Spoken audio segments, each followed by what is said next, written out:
तो उत्तर प्रदेश के चुनाव पर बड़ी कवरेज आप जी न्यूज पर देख रहे हैं। आज क्योंकि रविवार का दिन है, सुबह 11 बजने को है, डॉक्टर सुभाष चंद्रा शो का ये वक्त होता है। लेकिन यूपी में चुनाव के तीसरे दौर के लिए आज वोटिंग चल रही है। 12 जिलों की 69 विधानसभा सीटों पर वोट डाले जा रहे हैं। इसलिए आज डॉक्टर सुभाष चंद्रा शो प्रसारित हम नहीं कर पाएंगे, आप ये शो आज नहीं देख पाएंगे। लेकिन हर पल हर वक्त क्या अपडेट है चुनाव को लेकर, वो लगातार आप जी न्यूज पर देख सकते हैं। आगे बढ़ते हैं। यूपी में क्योंकि तीसरे चरण का अब इस वक्त वोटिंग जारी है। सुबह 9 बजे तक 12% वोटिंग हो चुकी है। आपको सबसे पहले नेताओं की तस्वीर हम दिखा रहे हैं, क्योंकि कई दिग्गज नेता, आज कई बड़े नेता, वरिष्ठ नेता पहुंचे अपने अपने विधानसभा क्षेत्र और अपने अपने इलाके जहां के वो मतदाता हैं वहां पर वोट डालने के लिए। लखनऊ में मायावती ने वोट डाला और लखनऊ से ही रीता बहुगुणा जोशी भी अपना वोट डालने के लिए पहुंची। सफाई से रामगोपाल यादव, लखनऊ से स्वाति सिंह ने वोट डाला, पंकज सिंह ने भी थोड़ी देर पहले लखनऊ में जाकर अपना वोट डाला है। तो ये तमाम वो नेता हैं जो आज अपने मताधिकार का इस्तेमाल कर रहे हैं। और ये तस्वीरें आप लखनऊ की देख रहे हैं। अलग अलग नेता सफाई से लेकर लखनऊ तक किस तरीके से वोट करने के लिए पहुंचे। और हम भी जी न्यूज भी आपसे लगातार कह रहा है कि अगर आप अभी तक वोट डालने के लिए नहीं पहुंचे हैं, अगर आपका नाम मतदाता सूची में है, अगर आप मतदाता हैं तो वोट डालने के लिए पहुंचे और सेल्फी लें। हमें #यूपी थर्ड राउंड पर ट्वीट भी कर सकते हैं आप। देश की खुशहाली और तरक्की के लिए और समाजवादी सरकार बने, उसके लिए मैंने वोट दिया है। मैं समझता हूँ साइकिल आगे बढ़े, जैसे बढ़ती रही है पहले चरण से आगे तक। स्वयं मतदान करें और अन्य लोगों को भी मतदान के लिए प्रेरित करें कि लोकतंत्र का यह महापर्व है, इसमें सबको शिरकत करनी चाहिए। केवल क्लियर मेजॉरिटी ही नहीं बल्कि एब्सोल्यूट मेजॉरिटी से भारतीय जनता पार्टी यहाँ पर अपनी सरकार बनाएगी। और 2 चरण के जो वोट पड़े हैं तो उसके आधार पर मैं ये कह सकती हूँ कि तीसरे चरण में भी बहुजन समाज पार्टी वोट के मामले में नंबर 1 पर रहेगी। तो 7 चरणों में मतदान उत्तर प्रदेश में होने हैं, लेकिन तीसरा चरण आज है। आज का चरण इसलिए महत्वपूर्ण है क्योंकि आज यादव लैंड में वोटिंग हो रही है। यहां पर अखिलेश की अग्नि परीक्षा है। तो शिवपाल यादव और उनके खेमे को लेकर भी बात की जा रही है कि अंदर खाने जो लड़ाई की बात लगातार देखने को मिलती रही है, उसके बाद परिणाम क्या ठीक उसी तरीके के आएंगे जैसा पिछली बार 2012 में देखने को मिला था, या फिर इस बार परिणाम बदल जाएंगे चुनाव के। लेकिन यह तस्वीर देखिए, वोटिंग की ये 2 खास तस्वीरें हैं आपके लिए हम लेकर आए हैं। उन्नाव में नवविवाहित जोड़े ने वोट डाला। सीतापुर में दुल्हन के जोड़े में एक महिला वोट डालने के लिए पहुंची। और इन तस्वीरों से आप भी प्रेरणा ले सकते हैं, वोट डालने के लिए अपने घर से बाहर निकल सकते हैं। जब इतने व्यस्त समय में ये महिलाएं, देखिए शादी का वक्त है, दुल्हन वोट डालने के लिए पहुंच रही है, तो आप भी अपने घर से निकलकर कम से कम अपने मताधिकार का इस्तेमाल कर सकते हैं, अपने पसंद का नेता चुन सकते हैं, ताकि बाद में आपको यह पछतावा ना रहे कि आपने जिसको चाहा वो नेता जीत कर नहीं आया और आपके इलाके का विकास नहीं हो पा रहा है, आपके इलाके में काम नहीं हो पा रहा है।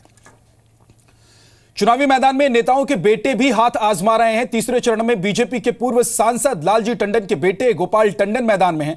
कांग्रेस नेता पीएल पुनिया के बेटे तनुज पुनिया भी जैतपुर से लड़ रहे हैं। नितिन अग्रवाल जो कि समाजवादी पार्टी के राज्यसभा सांसद नरेश अग्रवाल के बेटे हैं, वो हरदोई से अपनी किस्मत आजमा रहे हैं। समाजवादी पार्टी के सांसद नरेश अग्रवाल के बेटे चुनाव लड़ रहे हैं। जी मीडिया संवाददाता अनुराग ने नरेश अग्रवाल से बात की है, वो क्या कह रहे हैं आप सुनिए। तीसरे चरण के मतदान में बड़े बड़े दिग्गजों की प्रतिष्ठा दांव पर लगी हुई है। इस वक्त हम हरदोई के अंदर मौजूद हैं। यहाँ पर नरेश अग्रवाल का काफी दबदबा है। नरेश अग्रवाल का यहाँ गढ़ कहा जाता है। नरेश अग्रवाल जी हमारे साथ हैं, उनसे बात करते हैं। नरेश जी, आपको क्या लगता है कि हरदोई में जिस तरीके से 2012 का प्रदर्शन था, आपने 6 सीटें यहाँ पर जितवाई थी समाजवादी पार्टी के लिए, इस बार प्रदर्शन दोहराने की चुनौती आपके सामने है? चुनौती कतई नहीं, अब की 8 सीट जीतेंगी। एकदम जनता यहाँ पर समाजवादी पार्टी के साथ है। हमारे प्यार है, अखिलेश के प्रति लगाव है, और दोनों का नतीजा आप खुद यहाँ देख सकते हैं। आम जनमानस समाजवादी पार्टी के अलावा कोई पार्टी को नहीं स्वीकार करता। जी अच्छा नरेश जी, आपके बारे में ये भी कहा जाता है कि यूपी में आप जिस दल की तरफ जाते हैं उसकी सरकार बन जाती है, तो इस बार आपने कोई दल चेंज नहीं किया है, समाजवादी पार्टी के आप साथ हैं, तो लगता है कि अखिलेश जी का काम बोलेगा? समझ लीजिए, अगर ये मेरे लिए फेमस है तो अखिलेश की सरकार बनेगी। हम अखिलेश के साथ है। अखिलेश जी ने खुद कहा कि समाजवादी पार्टी को नरेश ने बचाया, सिंबल दिलाया। जी देखिए सर, जिस तरीके से प्रधानमंत्री नरेंद्र मोदी ने एग्रेसिव अपना प्रचार शुरू किया है, तमाम तरह के हमले बोले मुख्यमंत्री अखिलेश यादव पर पर्सनल भी, और कहा कि यूपी के जो थाने हैं वो गुंडागर्दी का केंद्र बन गए हैं, तो आपको लगता नहीं इससे जनता में थोड़ा कंफ्यूजन होगा? प्रधानमंत्री जी बहुत नीचे स्तर पर उतरे हैं, लोगों ने स्वीकार नहीं किया, अच्छा नहीं महसूस किया, उनको नहीं कहना चाहिए था। और अब देखिए बड़े बड़े दिग्गज जो नेता हैं वो भी चुनाव में अपना वोट डालने के लिए पहुंच रहे हैं, तो हम भी आपसे अपील कर रहे हैं लगातार कि आप भी अपने मताधिकार का इस्तेमाल करें, वोट डालें। स्याही लगी हुई उंगली के साथ आप एक सेल्फी लें और हमें ट्वीट कर सकते हैं #यूपी थर्ड राउंड पर। आप इसे जैसे ट्वीट करेंगे ये सेल्फी आपके हम तक पहुंच जाएगी। हम आपकी तस्वीर को इसी तरीके से, जिस तरीके से आप कुछ लोगों की तस्वीर और उनके परिवार की तस्वीर देख रहे हैं, आपकी तस्वीर भी जी न्यूज पर नजर आएगी।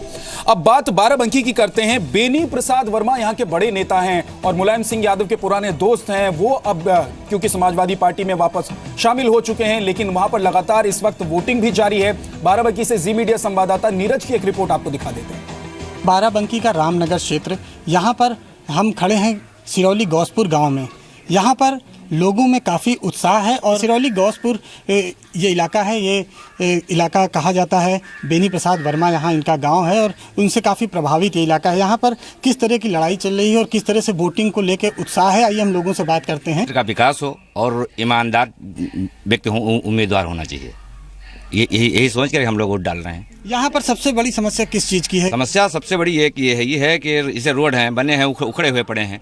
अब आप रोड कहिए या गड्ढे में रोड कह लीजिए, ये पुन है।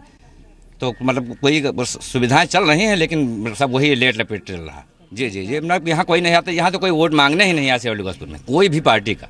हम लोग विकास के नाम पे वोट दे रहे हैं और ये चाहते हैं कि जो उम्मीदवार छवि का है उसी को वोट देंगे। लोग विकास के नाम पर वोट डाल रहे हैं और वो कह रहे हैं कि जिसकी छवि अच्छी होगी उसी को वोट डालेंगे। लेकिन आपको बता देते हैं कि बाराबंकी हैदरगढ़ सीट से 2002 में चुनाव जीतकर, विधानसभा का चुनाव जीतकर ही राजनाथ सिंह मुख्यमंत्री बने थे उत्तर प्रदेश के। तो उत्तर प्रदेश में क्योंकि आज थर्ड राउंड की वोटिंग चल रही है, केंद्रीय मंत्री राजनाथ सिंह के बेटे नोएडा से जिन्होंने इस बार अपना चुनावी किस्मत आजमाने की कोशिश की है, वो लखनऊ पहुंचे, अपना वोट उन्होंने डाला। पंकज सिंह से और उनकी पत्नी से बात की है, मेरे सहयोगी ने, आपको दिखाते हैं। पंकज सिंह अपनी पत्नी सुषमा सिंह के साथ लखनऊ में वोट डालने के लिए पहुंचे हैं। सुषमा सिंह हमारे साथ बातचीत करने के लिए। सुषमा जी, आप अपना वोट डालने लखनऊ पहुंचे हैं। सबसे पहले तो आपसे जानेंगे कि सुबह सुबह ही आप लोग आ गए, वोट का कितना महत्व आप देख रही हैं, लोगों से क्या अपील करना चाहेंगे? नहीं, बहुत महत्व है। बच्चे दिल्ली में थे तो स्पेशली मैं बच्चों को छोड़ के वोट डालने आई। संडे था तो थोड़ी इतनी दिक्कत नहीं हुई, बट वोट ज़रूर डालना चाहिए मेरे हिसाब से। सुषमा जी, हालांकि यहाँ पर चुनाव तो तीसरे चरण में हो रहा है, लेकिन हम बात आपसे पहले चरण की करेंगे क्योंकि आपके पति पंकज सिंह नोएडा से चुनाव लड़ रहे थे, आप भी वहाँ चुनाव प्रचार के मैदान में थी। क्या आप कुछ चिंतित हैं पंकज सिंह को लेकर, उनकी जीत को लेकर, उनके प्रदर्शन को लेकर? नहीं, बिल्कुल भी नहीं। बिल्कुल भी नहीं। बिल्कुल भी नहीं। जीत के लिए आश्वस्त है? हाँ, जीत के लिए तो मैं बिल्कुल आश्वस्त हूँ। आपके निगाह में मुद्दे क्या हैं यूपी चुनाव के? आपने घूमा, नोएडा घूमा और भी आप जगहों पर लोगों से फीडबैक लेती होंगी क्योंकि आप एक राजनीतिक परिवार से हैं, तो क्या मुद्दे आप उत्तर प्रदेश में फिलहाल देख रहे हैं? देखिए, राजनीतिक परिवार में मैं बाद में आई, पहले मैं बहुत एक नॉर्मल फैमिली में रहती थी। हम लोगों का स्पोर्ट्स बैकग्राउंड था, तो मेरे हिसाब से जो जनरली आम जनता की जो बेसिक रिक्वायरमेंट्स हैं वो पूरी होनी चाहिए लोगों को। हम लोग कहाँ से कहाँ पहुँच गए, पर आप अगर पीछे मुड़ के देखें तो लोगों के पास बेसिक रिक्वायरमेंट्स, टॉयलेट्स हो गए, ये सब भी नहीं है। और लॉ एंड ऑर्डर बहुत बड़ी चीज़ है।